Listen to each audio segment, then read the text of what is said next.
Hey bookworms, it's Jade from Bedtime Bookworm and welcome back to my channel. Today I'm bringing you my August wrap-up.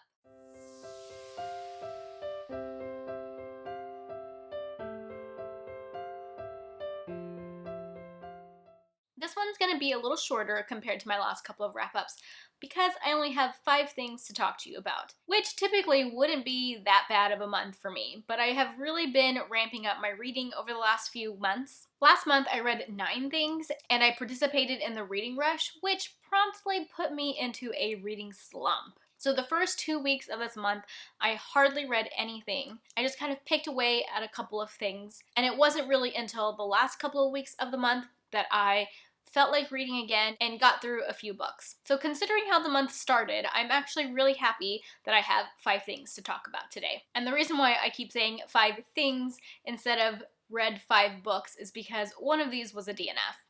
But we'll get to that in a minute. Before we get into the specifics, my overall ratings for the month came out like this.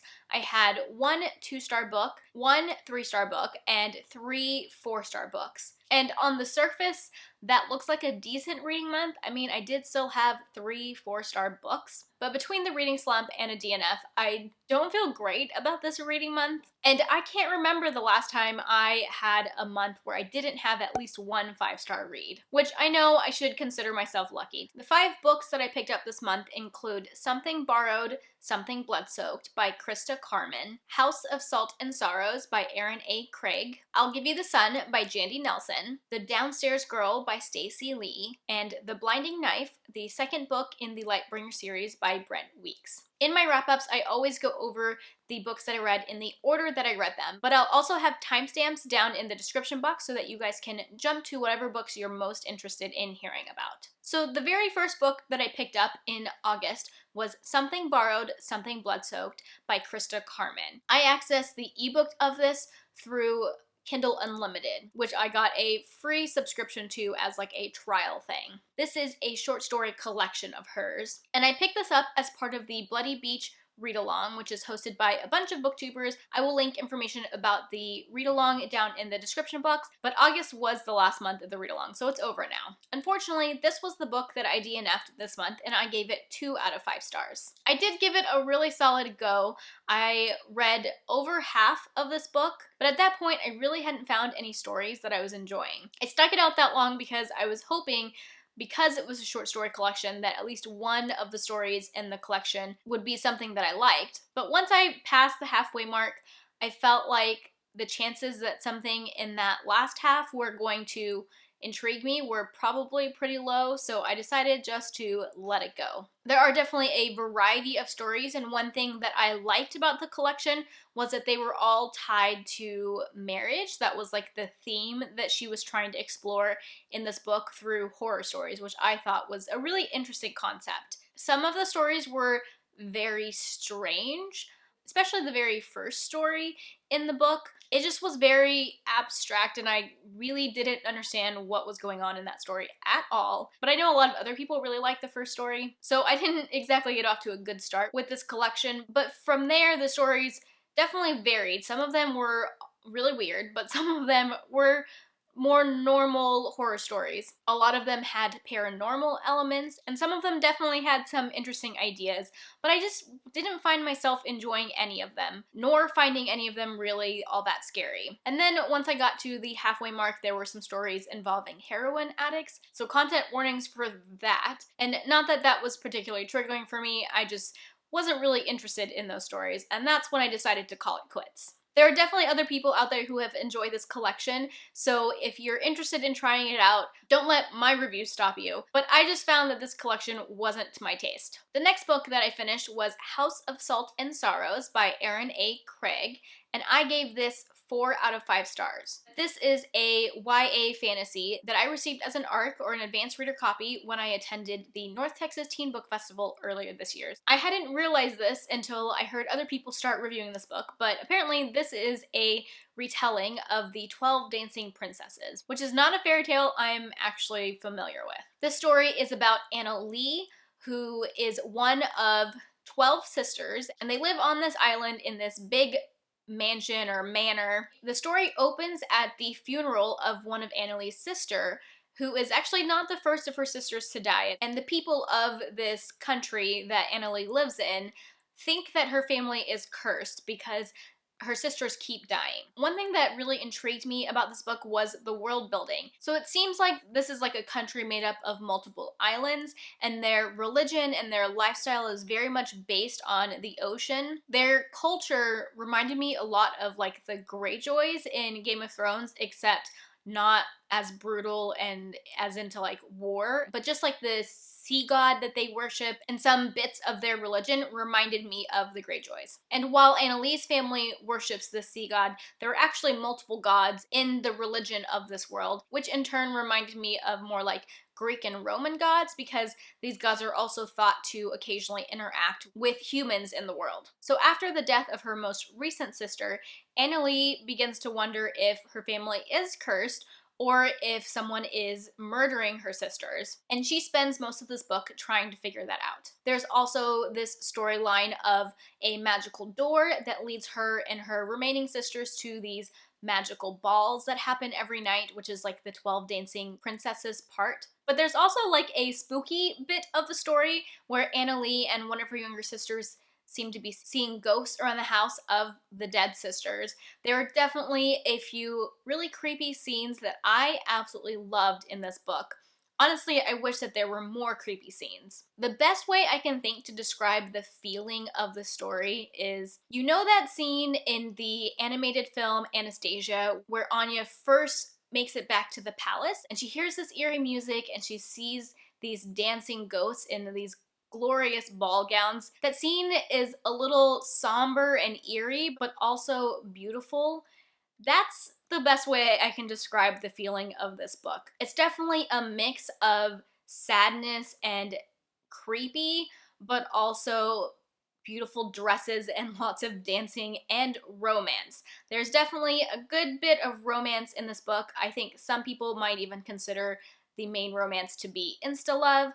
I would consider it to be insta-attraction. There's also a little bit of a love triangle, but I actually kind of like the way the love triangle resolved, so I can't complain too much about that. But it was a little heavy on the romance for my taste, and I think that's something a lot of people might not enjoy about this book. I have to admit, there was a point in the middle or around like the 60% mark where I kind of felt like the story was a little bit all over the place, and I wasn't quite sure if the author was going to pull everything together in a way that I found satisfactory.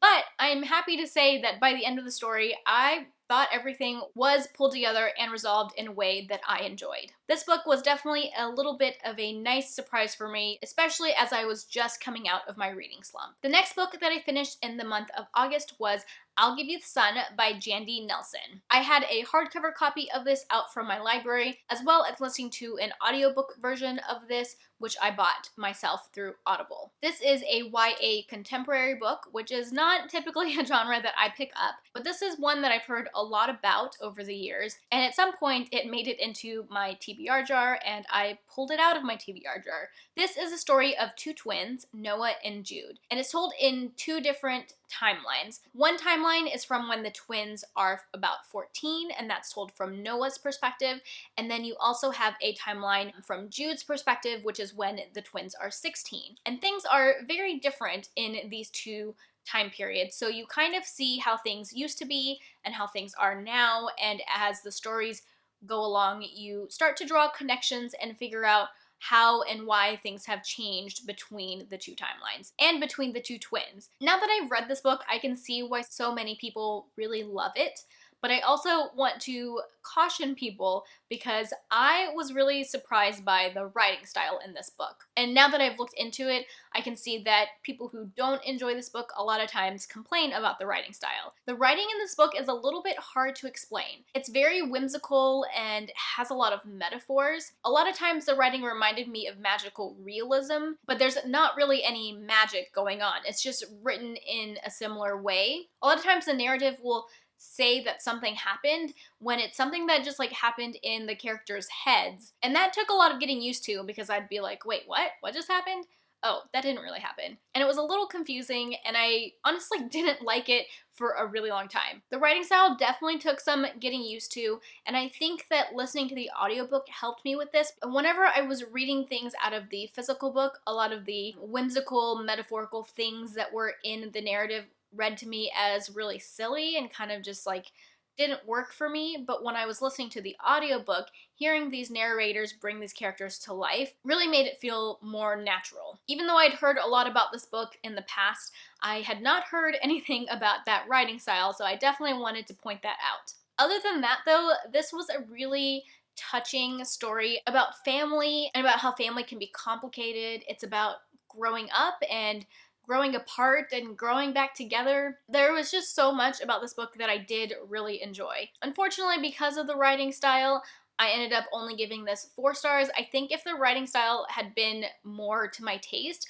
I might have been able to give this 5 stars, but it definitely impeded in my enjoyment of the book. The next book that I finished in August was The Downstairs Girl by Stacey Lee, which is another ARC or advanced reader copy that I received when I went to the North Texas Teen Book Festival. This is a YA historical fiction, and I wasn't really sure what I was going to think of this book. I do enjoy YA historical fiction, but I also just don't read a lot of it, and I definitely hadn't read Stacey Lee before. This one is set in 1890 in Atlanta, which is around the time the suffrage movement was happening, and it centers around a Chinese girl. At the beginning of the book, she works for a hat shop, she makes hats, but she gets fired and has to go back to her old job as a lady's maid, working for this girl who is not a very nice person. She also starts writing an advice column for a newspaper anonymously, and in this advice column, she gives pretty pro-civil rights advice, both along the lines of racism and feminism, and it creates a bit of a controversy within the city of Atlanta. There's also a little bit of a mystery surrounding who her real parents are, because she was left on the doorstep of an older Chinese man who has raised her since she was a baby. So there's quite a few different story threads there.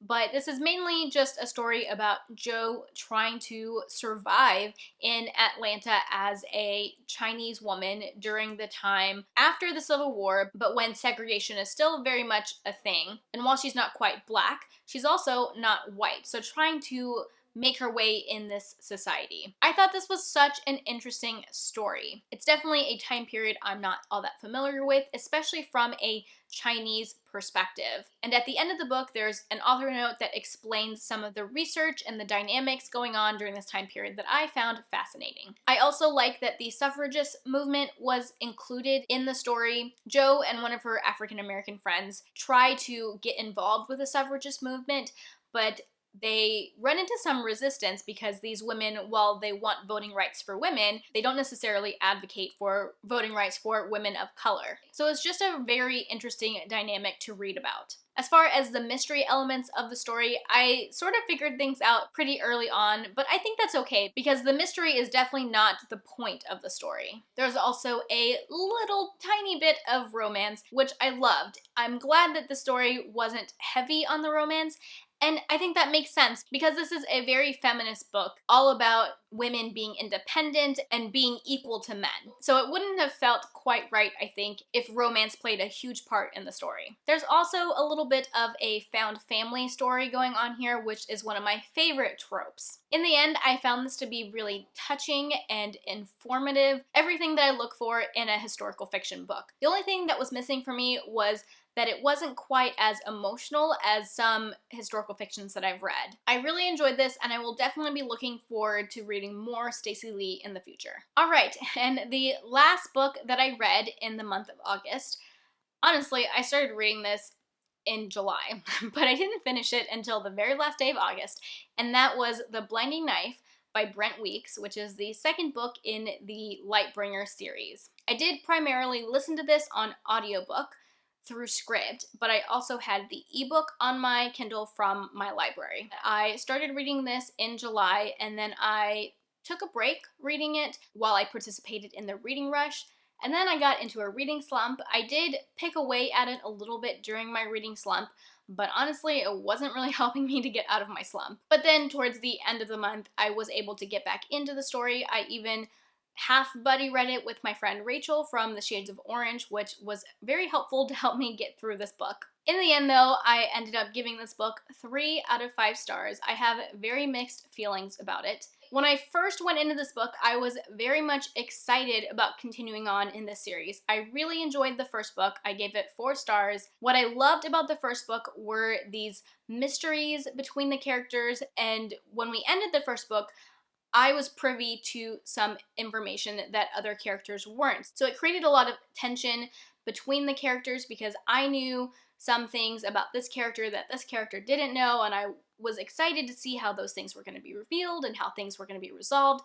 So I was pretty excited going into this book. However, the story starts out kind of on a slower pace. There's a bit of a magic school element in the beginning, which I actually enjoyed, but that was the other part of the story with the other characters that I found to be a little bit on the slow side. And then some of these like big reveals and things that I loved about the first book that I was looking forward to being resolved or addressed in the second book took a long time to be resolved, and then when they were resolved in a very unsatisfactory way for me.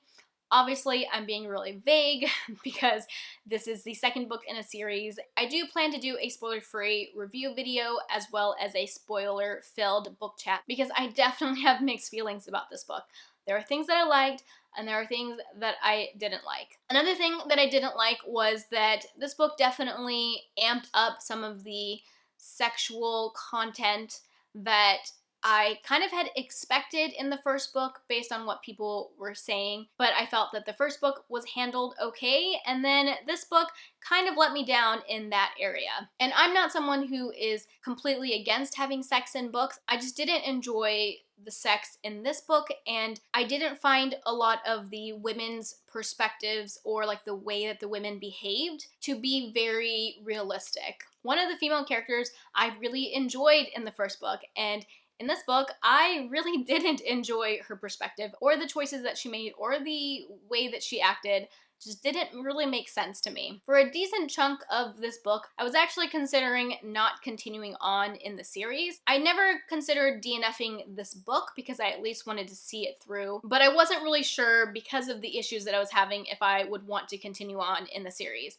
But then the last, I don't know, 5 chapters happened, and Brent Weeks dropped some bombs, some interesting stuff happened that definitely got my gears going, and I am once again super intrigued by the plot, and at this point I am planning to continue on in the series. I really hope I don't regret that. I might, because of the way that some things were written in this book that I didn't enjoy. Those things will probably continue to happen. But there's also still a lot of mystery and intrigue for me, and I'm just a very curious person in nature. I have a really hard time DNFing series because of that. Those last, 5-ish chapters of the book definitely got me asking a lot of questions, and I want to know what's going to happen next. Definitely look forward to my spoilery book chat if you have read this for some more of my specific thoughts on things. But don't worry, I am going to continue the series. Let's just hope I don't regret that decision. Alright guys, those are all 5 things that I picked up in the month of August. If you have read any of these books or plan to read any of these books, let me know down in the comment section. If you like this video, be sure to give it a thumbs up and subscribe to my channel if you like bookish content. That is all I have for now. Thank you so much for watching, and until next time, bookworms, keep reading. Bye. I'll have timestamps in the description, but which I know I should consider these dancing, and she sees these ghosts dancing, and she also starts writing everything that I look for in a